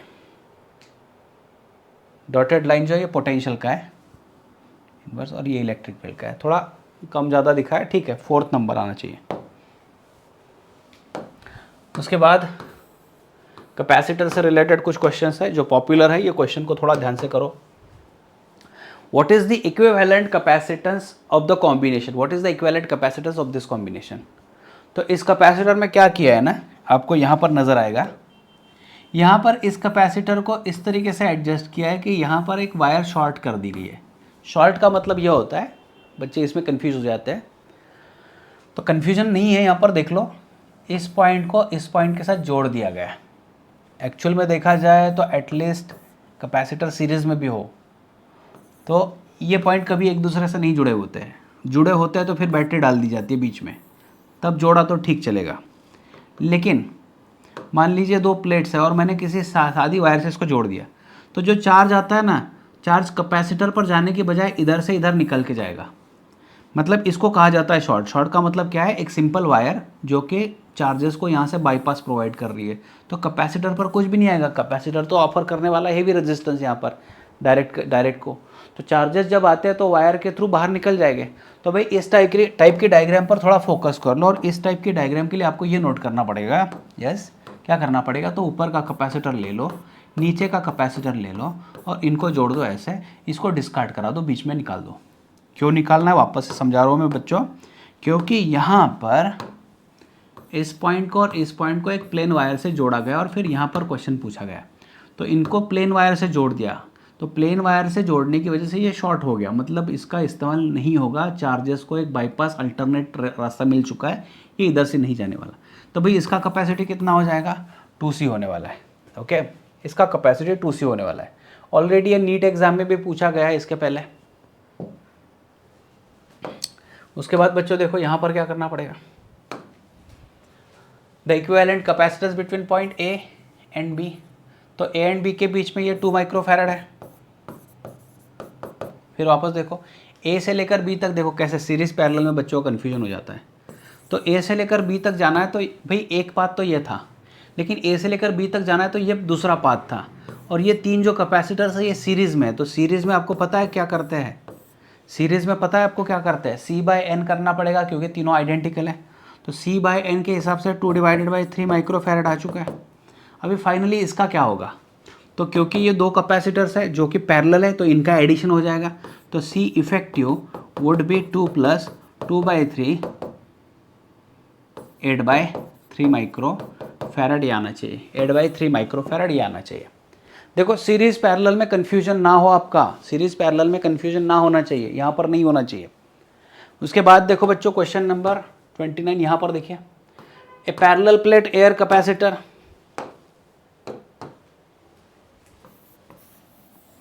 ए parallel plate air capacitor has capacity C। तो जब एयर कैपेसिटर था तो C = A/0/D, इसको मैं C0 बोल देता हूँ, ये फर्स्ट स्टेप। फिर सेकंड क्या बताया, when it is half filled with a dielectric of constant 5। तो भाई जब सेकंड स्टेप है तो K effective can be equal to K1 + K2/2 आ जाएगा, क्योंकि यहाँ पर देखो एरिया को डिवाइड कर दिया गया है। एरिया को जब डिवाइड किया जाए तो ये इसका शॉर्टकट था। तो एयर का 1, डाइलेक्ट्रिक का 5, क्योंकि डाइलेक्ट्रिक 5 डाला है, /2। तो कितना बन गया बच्चों ये 6/2 मतलब 3। तो इसका नया कैपेसिटी जो होगा वो होगा AK/ε0/D, क्योंकि K इफेक्टिव ये आ रहा है तो थ्राइस A/ε0/D, मतलब C' = आ गया thrice of C0, thrice of C0। तो question is about the percentage increase in capacitance. तो C'/C = 3, बराबर है क्या, इसको बोल दूं मैं C'/C0 = फिर आ गया 3। तो परसेंटेज निकालना है तो इस तरीके से final minus initial by initial into 100%। इसका भी मेथड मैंने बुलेट सीरीज में डाल के रख दिया है, इस टाइप के क्वेश्चन को करा के दिया है किस तरीके से करना है। तो 3 - 1/1 इंटू 100%। तो आंसर मिल गया यहाँ पर बच्चों इसका 200%। तो ये आंसर मिल गया 200%। देखो यार मेहनत तो बहुत करना पड़ता है। ये फिजिक्स के सब्जेक्ट में क्या हो रहा है, सबसे बड़ी गड़बड़ हो रही है, बताओ आपको। बच्चों को ऐसे लगता है ना कि 10th स्टैंडर्ड तक हमने जो पढ़ लिया वो पढ़ लिया, और बस उसी तरीके से एक ख्याली दिमाग के साथ में बच्चे मतलब एंटर हो जाते हैं 11th स्टैंडर्ड में, कि उनको लगता है कि यार 11th स्टैंडर्ड बस उसी तरीके से। जैसे मैंने 10th स्टैंडर्ड लास्ट के 2 महीने में 3 महीने में निकाल दिया, मैं कभी ट्यूशन गया कभी नहीं गया, मतलब मैंने खुद होके कर लिया। तो मतलब एक तरीके से आप अलग ऑरा में होते हो, आपको लगता है कुछ अलग कर दूँ मैं। भाई यहाँ पर ना बहुत डिफरेंट चीज़ है। आप जो होगा आपको पूरे विश्वास के साथ में यहाँ उतरना पड़ेगा कि यार मुझे रोज़ पढ़ाई करना है। आप एक दिन भी गड़बड़ करा देते हो कि हाँ मैं बाद में देख लूँगा, मैं कर लूँगा खुद होके, तो इतना कॉन्फिडेंस अगर आता है आपके पास में तो भगवान बचाए, और आप खुद देखो उस चीज़ को। यहाँ तो एक एक दिन में मेहनत कितने मेहनत करते हैं भाई, कई सारे बच्चे बहुत मेहनत करते हैं। आप में से भी कई सारे बच्चे ऐसे होंगे जो इतनी मेहनत कर रहे हैं, लेकिन ऑलमोस्ट 60-65-70% बच्चे उनका दिमाग ही नहीं चल पा रहा है फिजिक्स में। इसकी वजह सिर्फ एक है, उनका ओवर कॉन्फिडेंस जो पहले से लगा हुआ है। और फिर यहाँ पर देखो क्या होता है ना कि इसको बहुत सीरियसली आपको प्रिपेयर करना पड़ता है। और फिजिक्स ऐसे नहीं है कि सिंपल हो गया कि यार मैंने थ्योरी पढ़ ली और हो गया, नहीं। फिजिक्स में दिक्कत क्या आ रही है, आपको इमेजिन भी कर रहा है, कॉन्सेप्ट भी अप्लाई करना है, मैथमेटिक्स भी ट्राई करना है, सारी की सारी दुनिया भर की चीज़ें यहीं पर एक साथ लानी पड़ती है। तो क्रिएटिविटी इसमें आपकी लगने वाली है। चलो ठीक है, बाद में बात करते हैं कभी फुर्सत से। The effective capacitance between 2 points P and Q shown in the figure. तो यहाँ पर देखो मुझे तो सीधे सीधे दिख रहा है, पता नहीं आपको दिख रहा है या नहीं दिख रहा है। मैं इसको एक व्हीटस्टोन ब्रिज की तरह मानता हूँ, जिसमें 2 2 2 2 यह मैंने करवा के लिया है रेगुलर बैच में, रेगुलर लेक्चर में। आप इलेक्ट्रोस्टैटिक का सेकंड लेक्चर एक बार देख लो तो मुझे ये दिखेगा इन सारे का मिला के ये 2 2 है। 5 वाला बीच का कुछ काम का नहीं है।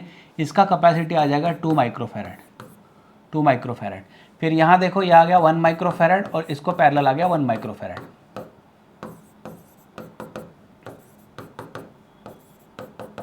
फिर इसके बाद में देखो बच्चों क्या होगा, ये 2 माइक्रोफैरड और इन दोनों का मिला के फिर आ गया 2 माइक्रोफैरड, क्योंकि पैरेलल में एडिशन होता है इसमें। और फिर देखो 2 2 2 सीरीज़ में आ गया तो 1 माइक्रोफैरड आ गया। तो फाइनल आंसर आना चाहिए 1 माइक्रोफैरड इसका। ओके, उसके बाद देखो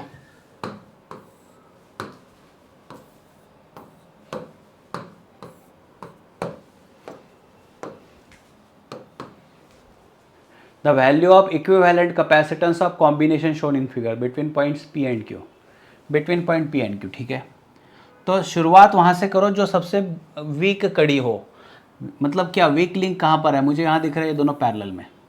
तो सबसे पहले मैं इन दोनों को निकाल दूंगा, तो सी और सी कितना हो जाएगा बच्चों 2c।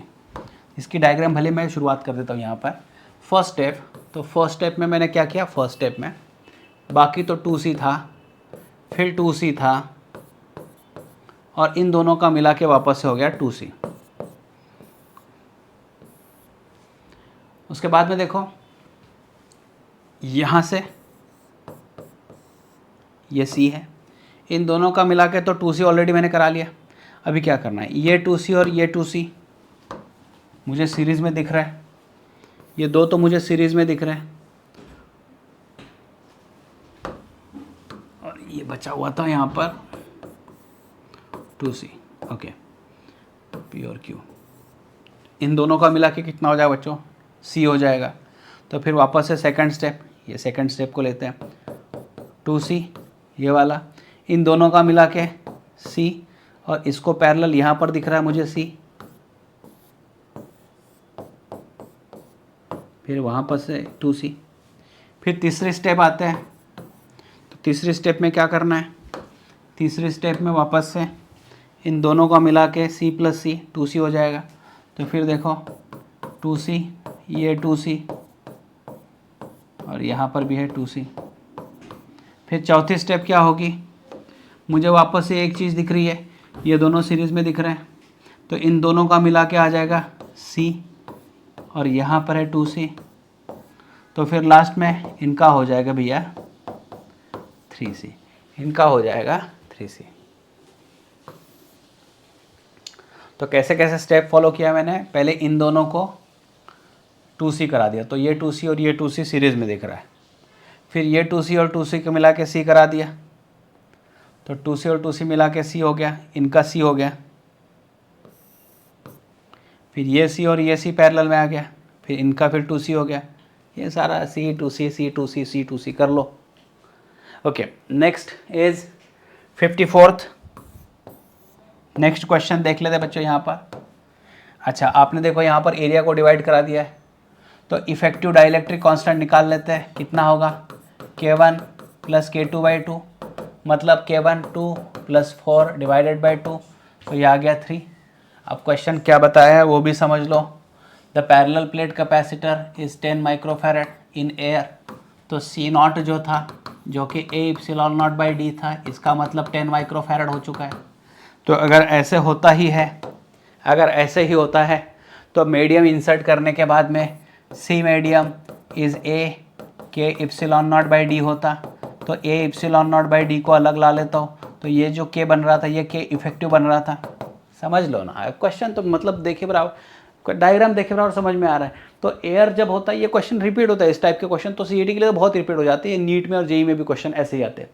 तो देखो क्या होगा, 10 माइक्रोफैरड तब जब एयर में था, तो एयर में तो A/0/d, लेकिन जैसे दो स्लैब डाल दिया तो इफेक्टिव डाइलेक्ट्रिक कांस्टेंट 3 हो गया, तो A/0/d 10 है मल्टीप्लाई बाई 3, तो ये 30 माइक्रोफैरड यहाँ पर बन रहा है इनका कैपेसिटी, ये आना चाहिए। ओके, चलो आगे बढ़ते हैं। ये एक और थोड़ा सा क्वेश्चन में डाल दिया है, तो इसको मैं थोड़ा समझाता हूँ। तो जब ऐसे कभी क्वेश्चन आता है, समझ लो, कैपेसिटर की जो प्लेट्स होती है, इसको समझो।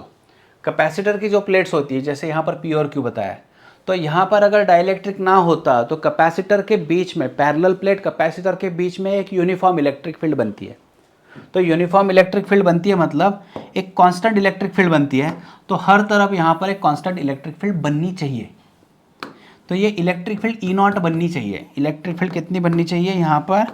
इलेक्ट्रिक फील्ड बननी चाहिए यहाँ पर ई नॉट। ये ई नॉट इलेक्ट्रिक फील्ड बननी चाहिए हर तरफ। तो अभी आपको क्या करना है, जहाँ जहाँ एयर दिख रहा है, मतलब यहाँ पर 1, यहाँ पर 2 और यहाँ पर 3, 3 जगह पर मुझे एयर दिख रही है, तो मैं ऐसी 3 जगह को फिक्स करा दूंगा। तो भाई मुझे यहाँ पर इलेक्ट्रिक फील्ड दिखना चाहिए।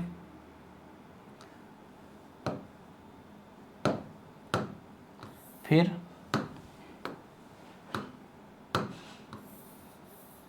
चलो ठीक है, दूसरी जगह, फिर तीसरी जगह, ऐसे 3 जगह। ये थोड़ा सा लंबा दिखा दिया मैंने ताकि आपको समझे। तो जितना 1 2 3 1 2 3 जो स्पेस दिख रहा था 1 2 3 ये स्पेस में डाल दिया। उसके बाद में डाइलेक्ट्रिक स्लैब जो होता है, डाइलेक्ट्रिक स्लैब क्या करता है, इलेक्ट्रिक फील्ड को जो ओरिजिनल ई नॉट था उसको डिवाइडेड बाय के करना है। तो जब डाइलेक्ट्रिक स्लैब डाला जाता है तो इलेक्ट्रिक फील्ड उस पर्टिकुलर लोकेशन में कम हो जाता है। तो इलेक्ट्रिक फील्ड कम करने का काम इस डाइलेक्ट्रिक के पास है। तो फर्स्ट अभी देखो यहाँ डाइलेक्ट्रिक कांस्टेंट क्या है, 1 और 2 के बीच में K1 है, लेकिन K1 is less than K2। तो एक बात समझ में आ रही है, जितना डिवीजन में ज़्यादा होगा उतना इलेक्ट्रिक फील्ड कम होने वाला है। तो K1 is less than K2, तो K1 कम है, तो electric field E not, original E not को डिवाइडेड बाय K1 कर दिया जाए, तो वैल्यू जो होगी ना कंपैरेटिवली, देखो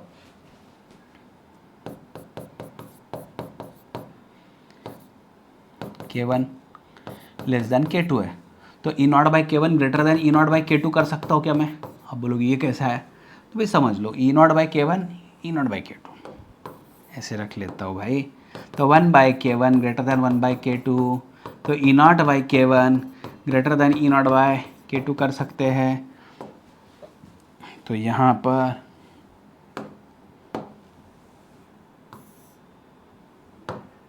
जहाँ पर डाइलेक्ट्रिक स्लैब डाला है तो कंपैरेटिवली यहाँ का इलेक्ट्रिक फील्ड अगर ये और यहाँ पर ये, तो यहाँ पर ई नॉट बाई K1 और यहाँ पर ई नॉट बाई K2, क्योंकि K2 ज़्यादा है तो इलेक्ट्रिक फील्ड और घटने वाली है। तो कुछ इस तरीके से ग्राफ बनने वाला है सीधी लाइन में। ये बढ़ता नहीं है, ये एक लाइन से नीचे। ओके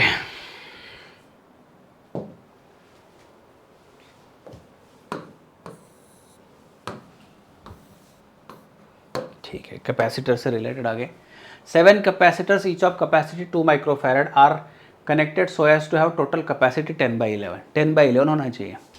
उसके बाद क्या है, which of the following combination is shown in the figure is correct. तो 10 के लिए देखो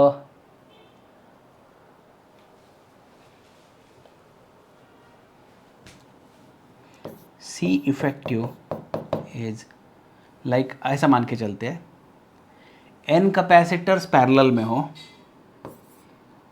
NC और x कैपेसिटर्स मान लीजिए पैरेलल में हो।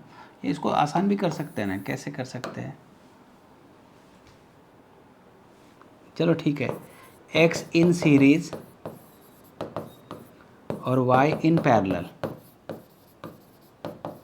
तो x इन सीरीज की वजह से CS equal to X C by X और x इन पैरेलल की वजह से CP is equal to y in parallel की वजह से YC, है ना, एडिशन होता है। तो लास्ट में ऐसा होगा CP और CS ऐसे दिखेगा, मतलब मान लीजिए इसको रिड्यूस करा दिया तो ये CP दिखेगा और इसको रिड्यूस करा दिया तो ये CS दिखेगा, कुछ इस तरीके से। तो C effective is CS CP by CS plus CP। लंबा हो जाएगा या फिर आसान भी हो सकता है, एक्चुअली तुक्का लगवा दिया जाए तो वैसे आसान भी हो जाएगा। तो चलो ठीक है, तो C बताया इन्होंने 10/11 इज इक्वल टू CS की जगह पर C बाई एक्स और CP की जगह पर Y into C divided by CS plus YC। तो ये ऐसे ही कर सकते हो आप, सीधे सीधे कर सकते हो, कोई दिक्कत नहीं आएगी यहाँ पर। तो 10/11 is equal to Y by x c square divided by c common निकाल दिया तो 1/x प्लस वाई। अच्छा ये कितने हैं टोटल भाई? 7 है। मतलब x प्लस वाई का मीनिंग 7 होता है। x प्लस वाई का मीनिंग 7 होता है। तो मैं ऊपरी वैल्यू ले लेता हूँ। क्यों लेना है भाई? सी अगर कॉमन निकाल दिया जाए तो भी नहीं होगा। और हर एक का कैपेसिटी 2 माइक्रोफैरड है। ओके, हर एक का कैपेसिटी 2 माइक्रोफैरड है। इतना करना पड़ेगा। छोड़ो, ये बहुत लंबा हो जाएगा। मतलब बच्चे क्वेश्चन देख के छोड़ देंगे इसको। मैं सीधे सीधे बात कर रहा हूँ यहाँ पर। भाई 2 माइक्रोफैरड है, 2 माइक्रोफैरड है। तो यहाँ पर देख लीजिए, मुझे ये सवाल करना ज़्यादा अच्छा लगेगा। देखो 1 2 3 4 5 है तो 10C आ जाएगा। और फिर ये देखो कौन है? 2 है तो C और C 2 2 1C आ जाएगा।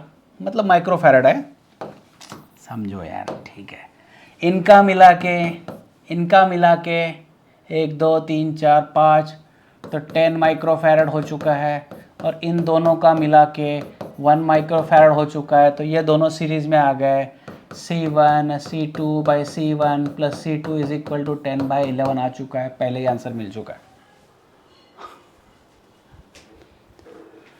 इन दोनों का मिला के ये एक, इन दोनों का मिला के ये एक, दोनों सीरीज में है तो C1 C2 by C1 plus C2 पहले ही आंसर आ चुका है।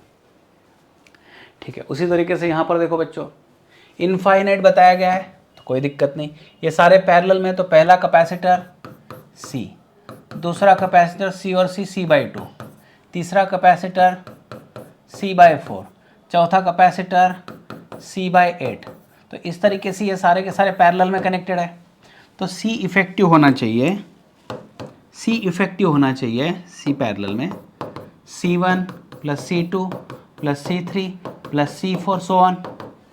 मतलब C कॉमन निकल जाए तो 1 प्लस 1/2 प्लस 1/4 प्लस 1/8 इस तरीके से आना चाहिए। ये तो शुरुआत में ही हमने पढ़ लिया है। तो C A/1 minus common ratio 1/2 तो it is 2C, it is 2C। ठीक है, तो ऐसे इलेक्ट्रोस्टैटिक्स में आपको थोड़े से ये एडिशनल क्वेश्चन करने पड़ेंगे। बाकी करंट इलेक्ट्रिसिटी वगैरह में इतने ज़्यादा भी टफ क्वेश्चन नहीं आते हैं, ये इलेक्ट्रोस्टैटिक्स में ही होता है। फिर भी मैंने यहाँ पर कुछ करंट इलेक्ट्रिसिटी से रिलेटेड क्वेश्चन लिए जो कि बहुत बेसिक लेवल के हैं, जो इंपॉर्टेंट भी हो गए। जैसे ये एक टाइप मान लो, what will be the equivalent resistance between A and D. तो ए से शुरुआत करना है और डी तक पहुँचना है। तो जब हम ऐसा करते हैं तो क्या होता है उसको समझ लो थोड़ा। ये इंपॉर्टेंट मामला है यहाँ पर। जब करंट यहाँ से यहाँ तक आता है तो इसको ब्रांचेस मिलती है, करंट इधर जाएगा, करंट इधर भी जाएगा, लेकिन करंट इधर नहीं जाएगा। मतलब समझने वाली बात यह है कि करंट यहाँ से यहाँ तक जब आता है तो करंट इधर जा सकता है, इधर जा सकता है, लेकिन इधर से इधर जाएगा, पीछे नहीं जाएगा क्योंकि ये डेड एंड है। उसी तरीके से करंट मान लीजिए यहाँ तक जब आता है, यहाँ आगे नहीं जाएगा, डेड एंड है, क्योंकि कनेक्शन यहाँ से आगे दिया है। बिटवीन ए एंड डी पूछा गया तो ए से एंटर होना है और डी से बाहर निकलना है। तो इसमें से ऐसा पता चलता है कि अगर मैं इसको सही ढंग से देखो तो इसको कट करा दूंगा और इसको यहाँ पर कट करा दूंगा। फिर देखो ए से लेकर 10 10 10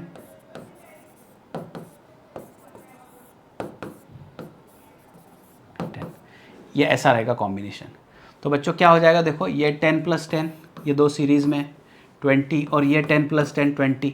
मतलब पहला वाला 10, ऊपर वाला 20, नीचे वाला 20, और इन दोनों को मिला के फिर लास्ट वाला 10। तो 20 20 पैरेलल, ये 10 कैपेसिटर नहीं है भाई, 10 10। तो भाई इनका मिला के हो गया 30 आंसर आना चाहिए। यह आ गया इसका आंसर। फिर सेकंड देखो, इस क्वेश्चन को क्या करना है। जब इस टाइप का क्वेश्चन आ जाए तो बेझिझक इसको देख लो। ये एक व्हीटस्टोन ब्रिज बना रहा है और ये दूसरा व्हीटस्टोन ब्रिज बना रहा है। तो आपको पता है व्हीटस्टोन ब्रिज से रिलेटेड, ऊपर वाला व्हीटस्टोन ब्रिज सारे रजिस्टर सेम है तो आर हो जाएगा, नीचे वाला व्हीटस्टोन ब्रिज ये आर हो जाएगा। तो ये देखो आर और आर, क्योंकि दोनों पैरेलल है तो R/2 होना चाहिए, तो R/2 मतलब 0.5, R/2 मतलब 0.5, ठीक है। उसके बाद ये अरेंजमेंट दिया है, देखो यहाँ पर 5, 10, 15, 10, 20, 30, तो इसको ना सॉल्व नहीं करना है, इसको सिर्फ देखना है पहले। ये देखो इन दोनों का रेशो देखो कितना आ रहा है 1/2, इन दोनों का रेशो 1/2, इन दोनों का रेशो 1/2, तो ठीक है, ये बीच वाले कट करा दो।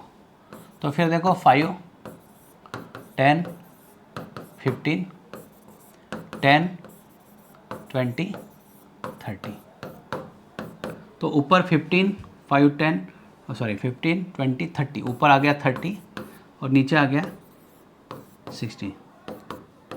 ये दोनों पैरेलल है, तो R1 R2 by R1 plus R2, इस लॉजिक से अगर बात किया जाए तो 90 हो जाता है, मतलब ये 20 ओम आ जाएगा। तो यहाँ ये बनना चाहिए 20।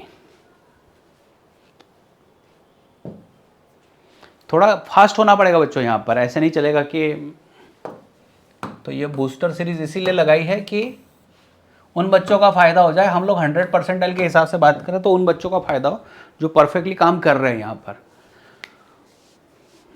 चलो देखो, ईच रेजिस्टेंस R 9 ओम, हर एक इसका 9 ओम है, then reading of the ammeter is, तो एमीटर का रीडिंग क्या है, देखो ये 9 वोल्ट की वजह से पहले करंट कितना रिलीज होगा वो मैं देख लेता हूँ। तो I = V divided by R effective, क्योंकि 1 2 3 4 5 6 7 8 9 रजिस्टर्स है जो कि पैरेलल में, तो V 9 वोल्ट डिवाइडेड बाय, देखो ये रजिस्टर्स पैरेलल में, मतलब 9 ओहम वाले 9 रजिस्टर्स पैरेलल में, तो ये 9 एम्पियर करंट आ जाएगा। कैसे आ जाएगा देखो, R इफेक्टिव देखो, अगर मैं पैरेलल में बात करता तो R/N वाली केस यूज़ करता, R/N 1 2 3 4 5 6 7 8 9, 9 ओहम डिवाइडेड बाय 9, तो ये आ गया 1, तो देखो 9 एम्पियर, तो इसने 9 एम्पियर रिलीज़ कर दिया। तो 9 एम्पियर किस तरीके से, क्योंकि सारे के सारे पैरेलल हैं, तो 9 एम्पियर में से देखो हर एक में से 1 एम्पियर जाएगा, इसमें से 1, इसमें से 1 1 1 1 1 1 1 1, लेकिन एमीटर क्या गिनेगा, तो एमीटर यहाँ पर, क्योंकि इसमें से जो करंट आएगा उसको एमीटर में से जाना पड़ेगा। ये तो पीछे वाला ये बाईपास चला गया, ये जो है ये बाईपास चला गया, ये बाईपास चला गया, ये बाईपास चला गया, लेकिन इतना 1 2 3 4 5 एम्पियर को इसमें से जाना पड़ेगा, तो एमीटर जो है इन 5 एम्पियर को गिन के दिखाएगा। तो आंसर आना चाहिए 5 एम्पियर। फिर देखो यहाँ पर ये भी व्हीटस्टोन ब्रिज है बच्चों, इसको अगर खोल दिया जाए, ए को अगर बाहर निकाल दिया जाए, तो ए को बाहर निकाल दिया जाए तो ए से लेकर ए और एफ का मीनिंग एक ही हो रहा है, ए और एफ का मीनिंग एक ही हो रहा है, तो ए और एफ एक ही है। इसको अगर खोल दिया जाए तो आपको यही कॉम्बिनेशन दिखने वाला है, और यहाँ पर बी तक हम लोग पहुँचने वाले हैं। बी और ई भी एक ही है, बी और ई भी एक ही है, तो ये व्हीटस्टोन ब्रिज हो गया। इसका इफेक्टिव रेजिस्टेंस जो होगा वो इफेक्टिव रेजिस्टेंस आर होगा, तो बैटरी जो लगवाया है वो वी लगवाया है। The current between A and B, तो इसका पूरा इफेक्टिव रेजिस्टेंस मतलब ए और बी के अक्रॉस बैटरी लगवा दिया, ए और बी के अक्रॉस बैटरी लगवा दिया जिसका पोटेंशियल वी है, तो वी लगवा दिया और इसका इफेक्टिव रेजिस्टेंस आर है, तो I = V divided by R होना चाहिए। ये आ गया फर्स्ट इसका answer. 5 equal resistance A B, the current flowing in AFCEB, AFC, अच्छा ऐसे नहीं, क्वेश्चन थोड़ा अलग है, AFCEB,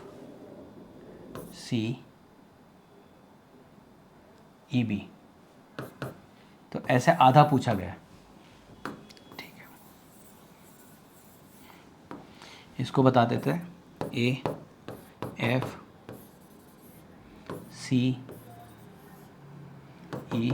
और ये B हो गया, वैसे ही नीचे DE, तो क्योंकि व्हीटस्टोन ब्रिज होने की वजह से बीच का जो रजिस्टर है ये कैंसिल हो जाएगा, ये कुछ कॉम्बिनेशन ऐसे आ गया R R R और R, ठीक है। तो इसके अक्रॉस पोटेंशियल है V, तो आपको इस ब्रांच का क्वेश्चन पूछा गया करंट का, तो I = अक्रॉस ACEB पूछा गया है। देखो ये करंट पूछा गया, तो इस ब्रांच के अक्रॉस रजिस्टर 2R है, तो पोटेंशियल डिफरेंस तो कॉमन आ रहा है इसके, देखो ये दोनों और ये दोनों पैरेलल है, तो पैरेलल है और पोटेंशियल डिफरेंस उतना ही है, तो पोटेंशियल डिफरेंस इस 2R को जितना मिल रहा है उतना ही इस 2R को मिल रहा है, तो नेट करंट कितना हो गया V डिवाइडेड बाय, तो मैं V बोलूँगा V और ये रेजिस्टेंस 2R। कैसे कर सकते हैं आप? क्योंकि ये दोनों पैरेलल है, इन दोनों का रेजिस्टेंस 2R है, वैसे इन दोनों का रेजिस्टेंस 2R है, और पोटेंशियल डिफरेंस V अप्लाई कर दिया है, तो I is equal to total potential difference V divided by, देखो भाई ये पोटेंशियल वाला चीज़ ये है, ऊपर का 2R, नीचे का 2R, और इन दोनों के across common potential difference V है। तो पोटेंशियल डिफरेंस तो V है, तो इस ब्रांच का current I equal to V divided by ये रेजिस्टेंस, इस ब्रांच में का करंट जो आएगा V डिवाइडेड बाई इसका रेजिस्टेंस, तो V डिवाइडेड बाई 2R आना चाहिए, क्योंकि ब्रांच पर क्वेश्चन पूछा गया है स्पेसिफिकली।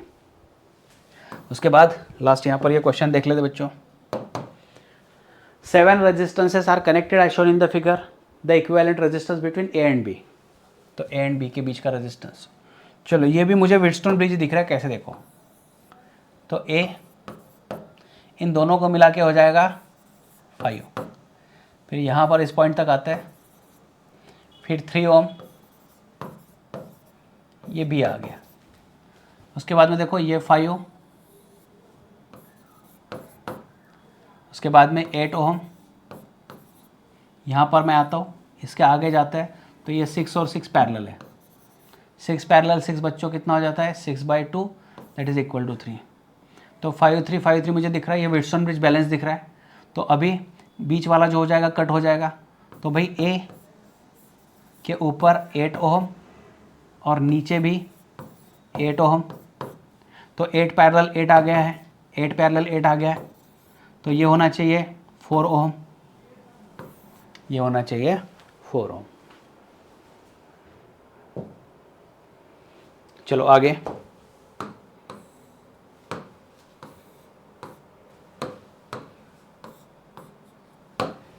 हाँ आगे क्या करते हैं बच्चों, देख लो, थोड़ा प्रैक्टिस भी करना पड़ेगा आपको, सही ढंग से प्रैक्टिस भी करना पड़ेगा। चलो यहाँ पर क्या है, a 1 ohm voltmeter has a range of 1 volt, find the additional resistance which has to be joined with a series of voltmeter to increase the range to voltmeter of 100। तो question में दिक्कत क्या आ रही है बच्चों को, इनको पता है कि galvanometer two volt meter convert कराना है, लेकिन भाई इन्होंने वोल्ट मीटर को ही आगे वाले वोल्ट मीटर में कन्वर्ट कराया, तो ऐसी चीज़ में जो शुरुआती इन्फॉर्मेशन है, इस वोल्ट मीटर के रेजिस्टेंस को ही आप G बोल दो, इस वोल्ट मीटर की रेंज को ही आप VG बोल दो, और हमें जो नया वोल्ट मीटर तैयार करना है वो V है। V equal to N times VG का फॉर्मूला आपको पता है, इट इज़ 100 N, VG का मतलब N है, तो N मतलब 100 हो गया। तो फॉर्मूला जो था हमारा, तो R equal to N-1 into G, ये शॉर्टकट था हमारा, तो N कितना है 100 -1 इंटू G, तो ये आ गया 99 G, तो इसका आंसर ये आना चाहिए 99 G। ये शॉर्टकट था इसका, लेकिन सिर्फ एक छोटी चीज़ में बदलाव कर दिया है कि हमें पता है कि गैल्वानोमीटर टू वोल्ट मीटर होता था, लेकिन इसमें देखो गैल्वानोमीटर टू वोल्ट मीटर, आखिर में वो गैल्वानोमीटर ही है, तो वोल्ट मीटर को यहाँ पर गैल्वानोमीटर की तरह ट्रीट करो और उसकी रेंज में बदलाव करके देख लो। उसके बाद देखो क्या है, EMF of standard cell is balanced across 150 when the it is shunted by 2 ohm, मतलब ये R की वैल्यू दी है, ये जो है L1 है, the null point is obtained at 100, ये L2 है, इंटरनल रेजिस्टेंस पूछा गया है, तो एक ही फॉर्मूला है हमारे पास, तो देखो शंटेड बाय तो 2, 150 बाई 100 -1, ये 1.5 इंटू -1 मतलब 0.5 इंटू 2, तो 1 ओम आ चुका है, इसका आंसर 1 ओम आना चाहिए। ओके, उसके बाद a wire of resistance 12 ohm per metre, 12 ohm per metre is bend into a form of complete circle of radius 10 centimetre, the resistance between two diametrically opposite points A and B is. तो देखो क्या होता है, 12 ohm per metre है, 12 ohm per metre resistance, तो अभी आपको पढ़ना पड़ेगा यहाँ पर रेडियस जो है, रेडियस के हिसाब से बात करते हैं, तो रेडियस 10 सेंटीमीटर है, तो समझ लो जब इसका हाफ सेक्शन होगा तो ये होगा पाई आर, और ये जो होगा हाफ ऑफ पाई आर, मतलब इसको 1 बोलते थे, इसको 2 बोलते हैं, तो R1 resistance per unit metre into that pi R length, R1 हो गया, तो that is 12 ohm per metre into pi radius कितना है बच्चों 10 सेंटीमीटर है, तो 10 × 10⁻⁻2 मीटर। मीटर मीटर कैंसिल हो गया, तो कितना हो गया 12, ये आ गया 1.2 ओहम, 1.2 पाई ओहम, ये आ गया। उसी तरीके से सिमिलरली नीचे का जो होगा R2 also, R2 is equal to 1.2 pi ohm. अभी आपको पता है कि ये दो है A और B, ये जो दोनों ब्रांचेस है एक दूसरे से पैरेलल है, तो ये ऊपर है R1 और नीचे है R2, ये दोनों एक दूसरे को पैरेलल है, तो R equal to similar values है, सिमिलर वैल्यूज़ है, तो सिमिलर वैल्यूज़ है तो R इफेक्टिव इज़ R/N के लॉजिक के हिसाब से 1.2 पाई डिवाइडेड बाई 2, मतलब 0.5 पाई, 0.6 पाई होना चाहिए, 0.6 पाई होना चाहिए। समझ लो कैसे करना है, इन्होंने रेजिस्टेंस पर मीटर दिया है, तो मेरे पास जो पूरा सर्कल है तो उसको डायमेट्रिकली जब कनेक्ट करता हूँ तो ऊपर वाली आधी वायर और नीचे वाली आधी वायर लेना है। तो ऊपर वाली आधी वायर उसका लेंथ है पाई आर, नीचे वाली आधी लेंथ है उसका पाई आर है, तो मैंने ऊपर वाली का रेजिस्टेंस निकाल दिया 12 ओहम पर मीटर इंटू उसका लेंथ, ऊपर वाले का लेंथ पाई आर। रेडियस जो है 10 सेंटीमीटर है, तो 10 × 10⁻² करा दिया। तो इसको सॉल्व करना है 10⁻⁻1, तो ये 1.2 आ गया, ये पाई आ गया, दोनों पैरेलल है तो R/N वाला कॉन्सेप्ट इस्तेमाल कर लिया। Got it? चलो ठीक है बच्चों। उसके बाद ये दो कॉम्बिनेशन आप होमवर्क की तरह कर लो। हाँ, ये 33 मैं करा के दूंगा, ये होमवर्क की तरह कर लो। इसको मैं करा के देता हूँ। एक मैंने इसका भी शॉर्टकट आपको नोट्स में दिया है, मैग्नेटिक इफेक्ट ऑफ करंट में। वो शॉर्टकट क्या था, सॉरी करंट इलेक्ट्रिसिटी में था, if Ig is n% of I बताया जाए तो S is equal to G/100/n-1 होता था। तो अभी इन्होंने क्या बताया देखो, एमीटर 0.2% ऑफ मेन करंट, तो Ig is 0.2% of main current. मतलब यहाँ पर समझ में आ रही है बात, Ig इज n% ऑफ, मतलब n/100 ऑफ I, ये इस तरीके का होता था। बस इसी को इन दोनों को मैच करा दो, तो n की वैल्यू 0.2 मिल जाएगी। तो फिर आ गया G/100/0.2 -1, तो भाई ये कितना हो गया, ये 500 हो गया, 500 - 1 मतलब G/499, G/499 1 होना चाहिए यहाँ पर।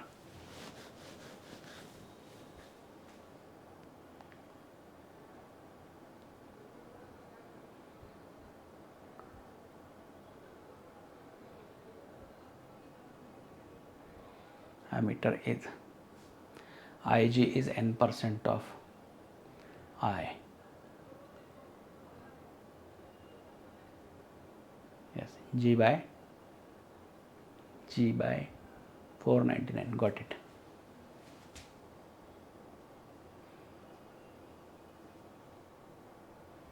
G/100. Right, correct. ठीक है, okay. Then next one. ये कुछ लॉजिकल पार्ट्स दिए, इसमें ज़्यादा क्वेश्चन तो नहीं कराए हैं, लेकिन लॉजिकल पार्ट है, ये आपको ध्यान में रखना है। ये ऐसे एग्जांपल्स है जिसमें मैग्नेटिक फील्ड सेंटर में जीरो हो जाती है, ज्योमेट्रिकली सिमेट्रिक शेप है। ये तो ऑलरेडी मैंने एक बुलेट में भी कॉन्सेप्ट करा के लिया है, कितना भी एंगल बीच में बनो, तो कितना भी एंगल बीच में बनो, तो यहाँ पर देखिए करंट अंदर आ रहा है, करंट बाहर निकल रहा है, करंट अंदर आ रहा है, फिर ऐसे घूम के करंट यहाँ से बाहर निकल जाएगा। तो जैसे भी सिचुएशन हो, इन सारी सिचुएशन में magnetic field at the centre कितना होना चाहिए, जीरो। तो ये आपको रट के रखना पड़ेगा, अगर कोई ऐसा सवाल आता है तो भाई जीरो आंसर लिखना है आपको। समझ में आ रही चीज़ बच्चों? उसके बाद ये नेक्स्ट टाइप का क्वेश्चन समझ लो इसको। इसमें क्या है, neutron proton electron and alpha particle enter a region of magnetic field with equal velocities. Okay, magnetic field is inward magnetic field है। Question is about the track of particle as shown in the figure, relate the track of particle. Track को कैसे relate किया जाए, तो बात समझने की ये है। देखो क्या हो रहा है, यहाँ से एंटर तो हो रहा है, तो न्यूट्रॉन जो होगा, ये सी वाला जो है न्यूट्रॉन है, इतना तो मुझे समझ में आ रहा है। सी जो होगा न्यूट्रॉन होगा। अभी उसमें देखो एक अकेला ही उस साइड में जा रहा है, तो देखो F B I, Fleming's left hand rule, F B अंदर है। अभी इलेक्ट्रॉन जो होता है, इलेक्ट्रॉन की मोशन के अपोजिट करंट लेना होता है।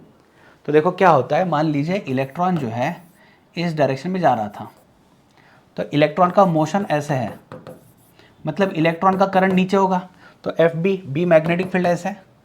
तो एफ बी अंदर है, करंट नीचे है, तो फोर्स इस साइड में आ जाएगा। तो मैग्नेटिक फोर्स इस साइड में आने की वजह से ये जो है ये इस साइड में चला जाएगा। तो डी जो है ये इलेक्ट्रॉन है, तो डी जो है ये इलेक्ट्रॉन है। और वैसे भी आपको सीधे सीधे समझ में आ जाएगा, क्योंकि अल्फा और प्रोटॉन ये दोनों भी पॉजिटिव है, तो दोनों पॉजिटिव तो दोनों एक साइड में आनी चाहिए। Are you getting this? दोनों पॉजिटिव तो दोनों एक साइड में आनी चाहिए। तो इनमें डी और सी को फाइंड आउट करना बहुत आसान है। अभी ए और बी के बारे में बात करें तो आर इज इक्वल टू था M V divided by Q B, क्योंकि वेलोसिटी सेम है तो R proportional to M by Q. तो अगर आर अल्फा अगर बात करूँ तो एम बाई क्यू है, लेकिन आर एक्सट्रीमली सॉरी आर अगर प्रोटॉन के बारे में बात करें तो mass of proton divide by charge of proton ये था। अल्फा के बारे में बात करें तो मास 4 टाइम्स मास ऑफ प्रोटॉन था और चार्ज जो था तो 2 था, तो ट्वाइस एम बाई क्यू आना चाहिए। तो यहाँ पर देखो रेडियस जो होगा अल्फा का डबल है प्रोटॉन से, R alpha equal to double of radius of proton. तो प्रोटॉन का जो होगा ये बी प्रोटॉन होगा, इसका रेडियस बड़ा होना चाहिए। और ये अरे गलत कर दिए, तो रेडियस बड़ा किसका है? अल्फा का रेडियस प्रोटॉन के रेडियस का डबल है, तो ये प्रोटॉन होना चाहिए और ये अल्फा होना चाहिए। बी अल्फा है और ए करस्पॉन्ड्स टू प्रोटॉन। बाकी तो दोनों का समझ में आ गया।